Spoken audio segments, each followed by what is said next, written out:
होगा। अब जैसे वहां जितने भी न्याय के कानून हैं, जिसको जस्टिस कहा जाता है उनकी भाषा में, वो सभी के सभी गुलामों को ध्यान में रखकर बनाए गए हैं। जैसे पनिशमेंट के कानून है, पनिशमेंट के कानून यूरोप में है, क्योंकि गुलाम है तो गुलामों को पनिशमेंट देना है, और देना है तो किस तरह का, 100 कोड़े मारो, 200 कोड़े मारो, 500 कोड़े मारो, 1000 कोड़े मारो। 1 शिलिंग की चोरी हुई है, 2 शिलिंग की चोरी हुई है, या 1 पाउंड की चोरी हुई है, उसमें 1960 तक लंदन में 40 कोड़े की सजा थी। तो इस तरह की व्यवस्था है, क्योंकि वो गुलाम। हमारे यहां तो कुछ दूसरे तरह की व्यवस्था थी। हर्षवर्धन के समय में, चंद्रगुप्त विक्रमादित्य के समय में, और किसी भी राजा के समय में चोरी के लिए जो कानून बने हैं न्याय देने के लिए, और यूरोप में है, उन दोनों का मैं आजकल अध्ययन कर रहा हूं। जमीन आसमान का अंतर है। और वहां अगर सजा है, जैसे भारत के क्रांतिवीरों को भी वो सजा देते थे कोड़े मारने की, क्योंकि यूरोप से आई है वहीं से। तो भारत का कोई क्रांतिवीर है, अंग्रेजों के खिलाफ बगावत किया, 50 कोड़े मारो। जैसे चंद्रशेखर आजाद की कहानी तो आपने सबने सुनी है कि उनको अदालत में ही कोड़े मारे गए थे। तो उन्होंने जज से रियायत मांगी कि ये तो बहुत ज्यादा है, तो जज ने कहा अच्छा 5 कम कर दो, 45 मार दो। ये दया है। लेकिन वो जज जानता नहीं है कि 10 कोड़े में भी ये मर जाएगा। और वही हुआ चंद्रशेखर आजाद के साथ। तो जो न्यायाधीश बैठा था कुर्सी पर, वो कहे कि मैं क्या करूं, मुझे तो जो लॉ मिला है उसके आधार पर मैंने फैसला दिया है। अब इसमें प्रेम, दया, करुणा कहां से फिट बैठती है मेरे समझ में नहीं आता। भारतीयता की नजर से मैं नहीं देख सकता, क्योंकि मुझे कानून ऐसा मिला है पालन करने के लिए। तो चंद्रशेखर के केस में जज की यह टिप्पणी, वो कहता है कि भारतीयता की नजर से देखूं तो ये बहुत बड़ा जुर्म है जो मैंने किया, कि उसको मैंने 50 कोड़े की सजा दी, बाद में 5 घटा के 45 कर दिया। लेकिन चंद्रशेखर को जब 10 कोड़े पड़े हैं तो वो बेहोश हो गए। तो बेहोशी के बाद इंतजार किया है जज ने, दोबारा होश आने पर बाकी 40 कोड़े मर गए, 45। तो हम कहते हैं जी बहुत अत्याचार है, लेकिन वो कहते हैं ये तो हमारे यहाँ सामान्य व्यवहार है। इसी तरह से हम सजा देते हैं यूरोप में अपने गुलामों को, तो यही भारत में कर रहे हैं। इसी तरह से भारत के क्रांतिवीरों को सजाएं देने के तरीके, जो गुलामों को वहां यूरोप में बर्फ की सिल्ली पे लिटा देना और उसको पीठ पर पीछे से डंडे से मारना, ये this is typical European style. Europe में बर्फ बहुत है, जमीन पे लिटा दिया, पीछे से बैक से मार रहे हैं। यही भारत में वो लेके आए।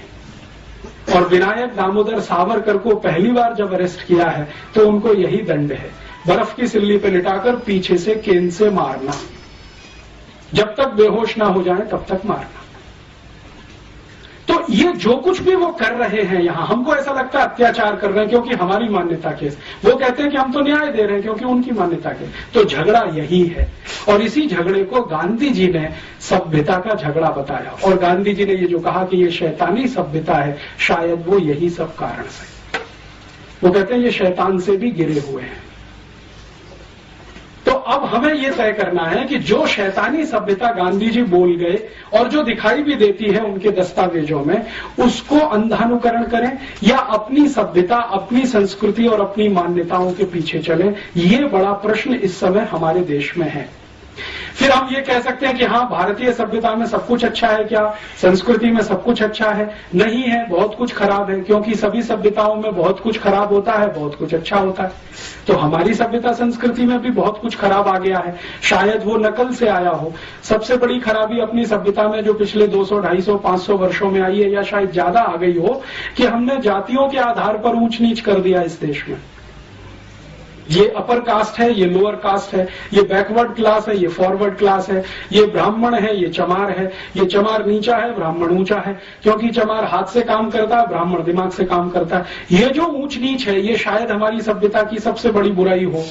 आज के समय के हिसाब से तो दिखाई ही देती है, पहले भी शायद रही हो, या इसका कोई दूसरा स्वरूप रहा हो, उस पर हमें रिसर्च करने की अभी जरूरत है।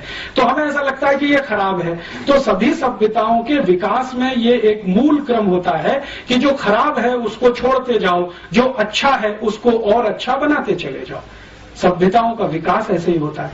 तो अगर हम मानते हैं कि भारत की सभ्यता में कुछ खराब है तो छोड़ें और उसको परिष्कृत करने की कोशिश करें, तब तो ईमानदार यात्रा हमारी होती है विकास की।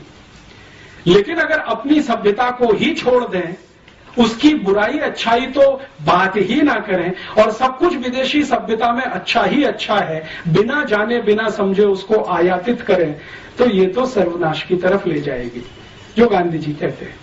तो मेरी अपनी मान्यता में वर्तमान में जो हमारी सरकार है वो ग्लोबलाइजेशन के नाम पर, लिबरलाइजेशन के नाम पर इस देश को बर्बादी की तरफ लेके जा रही है, क्योंकि बिना सोचे बिना समझे यूरोपियन अमेरिकन सभ्यता को अंधाधुंध तरीके से इस देश में लागू करने की पूरी ताकत लगाई जा रही। अब हम नागरिकों के सामने ये बड़ा धर्म संकट है कि हम कहां जाएं। अगर हमको ये तय करना है कि हम हमारी सभ्यता संस्कृति के साथ जाएं, तो पूरी हिम्मत और ताकत के साथ इसको सामूहिक रूप से कहना पड़ेगा।